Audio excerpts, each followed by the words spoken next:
শ্রী শ্রী জগৎগুরু তত্ত্বদর্শী সন্ত রামপাল মহারাজজির শ্রীচরণে শতকোটি দণ্ডবত প্রণাম। গুরুদেবের শ্রীচরণে প্রণাম জানিয়ে এই দাস আজ আপনাকে শোনাবে রাখি বন্ধন সম্পর্কে আমাদের শাস্ত্র কি বলছে। এই সনাতন ধর্মের যে শাস্ত্র, সেই শাস্ত্র কি বলছে আপনি মনোযোগ দিয়ে শুনবেন সৎ সাহেব। আমাদের 4 বেদ, 18 পুরাণ, 6টি শাস্ত্র, এই 4 বেদ, 18 পুরাণ, 6টি শাস্ত্রে রাখি বন্ধনের কি কোনো উল্লেখ আছে? কোনো তত্ত্বজ্ঞানী বা কোনো পণ্ডিত দেখাতে পারবে? আমি তো মনে করি দেখাতে পারবে না। কারণ সনাতন ধর্মের যে সংবিধান, সেই সংবিধানটি আসে কোথা থেকে? 4 বেদ, 18 পুরাণ, 6টি শাস্ত্র, এই থেকে তো আসে। আর বাকি অনেক পুস্তক অনেক পণ্ডিতরা লিখেছেন, সেগুলি কিন্তু সনাতন ধর্মের মূল পুস্তক হিসেবে ধরা যাবে না বা মূল গ্রন্থ হিসেবে ধরা যাবে না। কারণ এগুলি নিজের মত পোষণ করেছেন এরা। যেগুলি নিজের মত পোষণ করে বলা হয় সেগুলি কিন্তু তার নিজস্ব নলেজ। কিন্তু আমাদের এই আদি সনাতন ধর্মের যে মূল গ্রন্থ 4 বেদ, 18 পুরাণ, 6টি শাস্ত্র, আমরা সনাতন ধর্মাবলম্বী এই কয়েকটি শাস্ত্র পুরাণ গ্রন্থ নিয়ে আমাদের সনাতন ধর্ম যুগ যুগ ধরে চলে আসছে আর যুগ যুগ ধরে চলবে। কিন্তু এই যে কিছু সংখ্যক সমাজের ভণ্ড পণ্ডিত, তারা বিভিন্ন সময়ে বিভিন্ন ধরনের মন গড়া গ্রন্থ রচনা করে আজ সনাতন ধর্মটাকে তারা একদম নষ্টের দিকে নিয়ে গেছে। অর্থাৎ সনাতন ধর্মটিকে এরা শেষ করে দিয়েছে। আর বলছে কি জানেন, যে আমরা সনাতন ধর্মের প্রচার করে চলেছি। আরে ভাই, সনাতন ধর্মের যদি তুমি প্রচার করে চলেছ, তা সনাতন ধর্মের 4 বেদ, 18 পুরাণ, 6টি শাস্ত্র কি বলছে? 108টি উপনিষদ কি বলছে? আমাদের সনাতন ধর্মের গীতা কি বলছে? সেগুলি সম্পর্কে কি আপনি এই জগতে জ্ঞান প্রচার করেন? আমার মনে হয় এরা করে না। আজকে বেঙ্গলের বুকে যতগুলি কীর্তনিয়া, যতগুলি পণ্ডিত দেখবেন, তারা প্রত্যেকেই নিজের নিজের মত পোষণ করে এবং নিজের নিজের মত জনগণকে বলে। এরা জনগণকে নিজের দিকে আকর্ষণ করে রাখে। কেউ হয়তো ব্যাঙের গল্প শোনাচ্ছে, কেউ যমরাজের গল্প শোনাচ্ছে, কেউ হয়তো মা মনসার গল্প শোনাচ্ছে, কেউ দুর্গা দেবীর গল্প শোনাচ্ছে। এই যে গল্পগুলি, এগুলি বাস্তবে আমাদের সনাতন ধর্মের বিরুদ্ধ। সনাতন ধর্মের 4 বেদ, 18 পুরাণে কি লেখা আছে রাখি বন্ধন সম্পর্কে? রাখি বন্ধন কে করেছিল? রাখি বন্ধন প্রচার করেছিল রবীন্দ্রনাথ ঠাকুর। যখন বাংলার বঙ্গভঙ্গ আন্দোলন হয়, বঙ্গভঙ্গ আন্দোলনের কিছুদিন পরে এই রাখি বন্ধন রবীন্দ্রনাথ ঠাকুর প্রচার করেছিল, যে যাতে আমাদের সকলের মধ্যে একটা মৈত্রিক বন্ধন স্থাপন হয়। কিন্তু এই যে রাখি বন্ধন আজকে কোন জায়গায় দাঁড়িয়েছে জানেন? আজকে রাখি বন্ধন দাঁড়িয়েছে ভাই বোনের সম্পর্ক। একজন বোন একজন ভাইয়ের ডাইন হাতের মধ্যে রাখি পরিয়ে দিয়ে সে আজকে ভাইকে বলছে, ভাই আমাকে আজ থেকে তুমি রক্ষা করবে, আজ থেকে তুমি আমার ভাই হবে। এই যে ভাই বোনের সম্পর্ক, এটা কিন্তু আজ অন্যদিকে চলে যাচ্ছে। রাখি বন্ধনের নামে আজকে কলঙ্ক হচ্ছে। রাখি বন্ধনের নামে আজকে কলঙ্ক হচ্ছে। আজকে ছেলে মেয়েরা অন্যদিকে চলে যাচ্ছে, তারা প্রেমের মধ্যে জড়িত হচ্ছে, তারা ভালোবাসার মধ্যে জড়িত হচ্ছে। তাহলে এই রাখি বন্ধনটা কি? এটি একটি কুসংস্কার। যে রাখি বন্ধনের কথা রবীন্দ্রনাথ ঠাকুর বলেছিল, সেই রাখি বন্ধন কিন্তু আজকে আর হয় না। আজ রাখি বন্ধন দাঁড়িয়েছে প্রেম ভালোবাসার মন্ত্র হয়ে। অর্থাৎ একটা বাইরের ছেলে আসে আপনার পরিবারে, আপনার মেয়ের ডাইন হাতে বা বাম হাতে রাখি পরিয়ে দিয়ে বোন বানিয়ে ফেললো।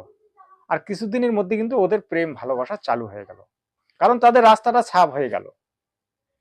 তারা মোবাইল নাম্বার একে অপরকে দিয়ে ফোনে কথাবার্তা চালু করে দিল, কিছুদিনের মধ্যে দেখা গেল যে ও ঘর ছেড়ে পালিয়ে গেছে। আজকে রাখি বন্ধনের নামে চলছে কলঙ্ক। এই কলঙ্কগুলি আমাদের সমাজ থেকে মুছে ফেলতে হবে, তাহলে কিন্তু আমাদের এই সমাজ একটা সুশৃঙ্খল সমাজ তৈরি হবে। আমার জগৎগুরু তত্ত্বদর্শী সন্ত রামপাল মহারাজ এই রাখি বন্ধন সম্বন্ধে কি বলছেন, যে একজন ভাই বহু বহু দূর থেকে বোনকে রাখি বাঁধতে যাচ্ছিল, ধরুন 10 কিলোমিটার 15 কিলোমিটার দূর থেকে। এমন সময় ওই ভাইয়ের অ্যাক্সিডেন্ট হলো, অ্যাক্সিডেন্টে ভাইয়ের মৃত্যু হলো। তাহলে এই রাখি বন্ধন কোথায় থাকলো?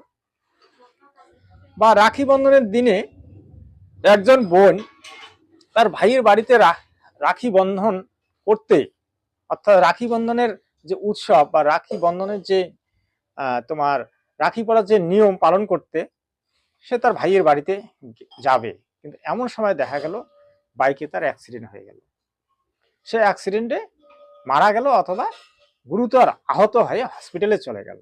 তাহলে রাখি বন্ধন কোথায় থাকলো? আসলে এগুলি হচ্ছে সমাজের কুসংস্কার। তা আপনি যদি পরমাত্মার শ্রীচরণে থাকেন, পরমাত্মার রাখি আপনি যদি বাঁধেন, তাহলে কিন্তু আপনার এই অ্যাক্সিডেন্ট বা আপনার এই দুর্ঘটনাগুলি ঘটবে না। কারণ জগৎগুরু তত্ত্বদর্শী সন্ত রামপাল মহারাজজি যে জ্ঞানগুলি দেয় এগুলি সম্পূর্ণ শাস্ত্রসম্মত, শাস্ত্র পুরুপ, শাস্ত্রের বাইরে তিনি একটা কথা বলেন না।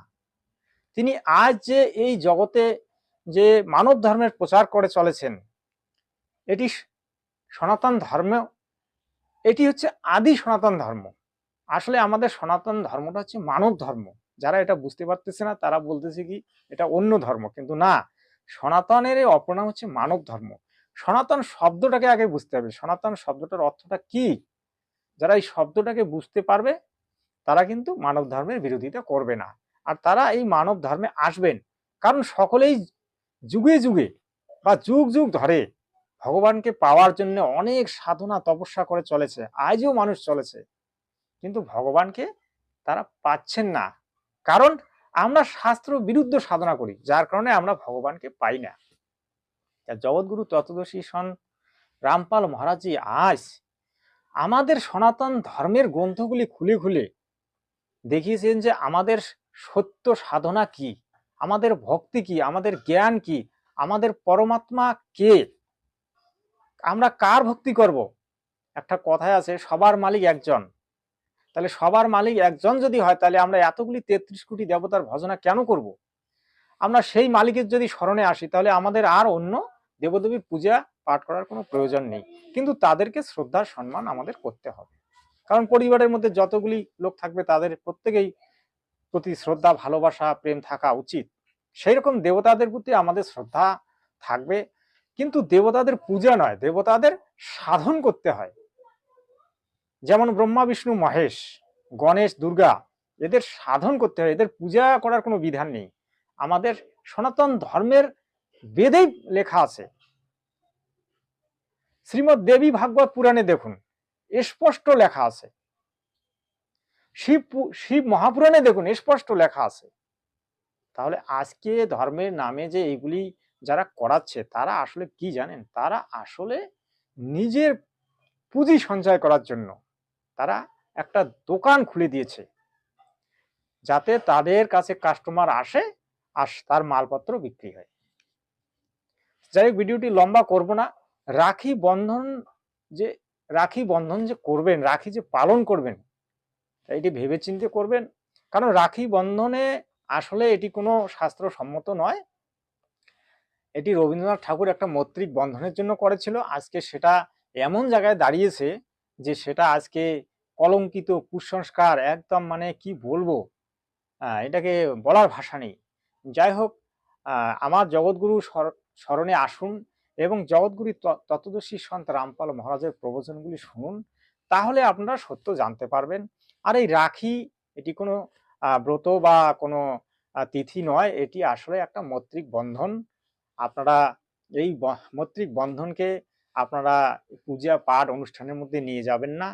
এটি হচ্ছে আপনার সঙ্গে দেখা হলো, আপনার সঙ্গে পরিচিত একটা রাখি আপনার হাতে বেঁধে দিলাম, বা একটা আলিঙ্গন হলো, এটা প্রেম, এটা কিন্তু কোনো তিথি নয়। আর এই তিথিকে যারা আজকে শাস্ত্রসম্মত ভেবে করছে তারা ভুল করছে। এটি কোনো শাস্ত্রসম্মত নয়, এটি আসলে একটা একটা প্রেম, প্রেমের বাঁধন।